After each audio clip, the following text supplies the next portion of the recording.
Nicaragua has formally cut diplomatic ties with Ecuador and accused the country of violating international law. It comes after Mexico severed ties with Ecuador of a raid on its embassy in Quito.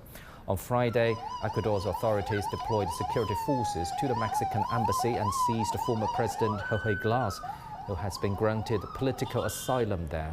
Countries across Latin America have condemned Ecuador's actions. Mexico says the arrest is a violation of international law. Tensions between the two sides have been rising since earlier in the week, when Quito declared Mexican Ambassador Raquel Serur a persona non grata in response to recent statements by Mexico's president about Ecuador's last election. Now, Nicolas Suarez has more on the diplomatic row between Mexico and Ecuador. In a late-night operation on Friday, Ecuadorian police forcefully entered the Mexican embassy in Quito, where Jorge Glas had sought refuge since December. Glas, who served as Ecuador Vice President from 2013 to 2018, was released from prison in November after serving time for corruption in a vast scandal involving the Brazilian construction giant Odebrecht, and now faces another arrest warrant for diverting funds that were intended for reconstruction efforts after a devastating earthquake in 2016. The Mexican government swiftly reacted with President Andrés Manuel López Obrador ordering the suspension of diplomatic relations with Ecuador, condemning the breach as a blatant violation of international law and Mexico's sovereignty.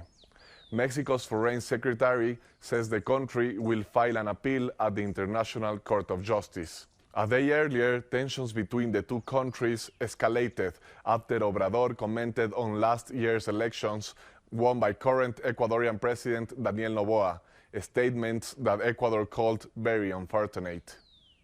As the raid unfolded, Roberto Canseco, head of the Chancery at the Mexican Embassy at Quito, confronted the Ecuadorian authorities trying to stop the arrest. ¿Cómo? Delincuentes.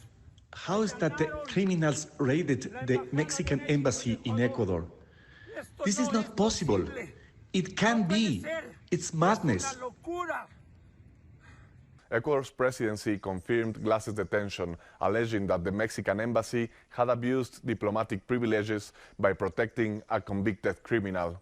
However, Mexico maintains that it acted within the bounds of international law by offering asylum to Glas. As the situation continues to unfold, one thing remains clear. The implications of this diplomatic standoff between Ecuador and Mexico are far-reaching and have the potential to reshape regional relations. Nicolas Suarez, CGTN, Quito, Ecuador.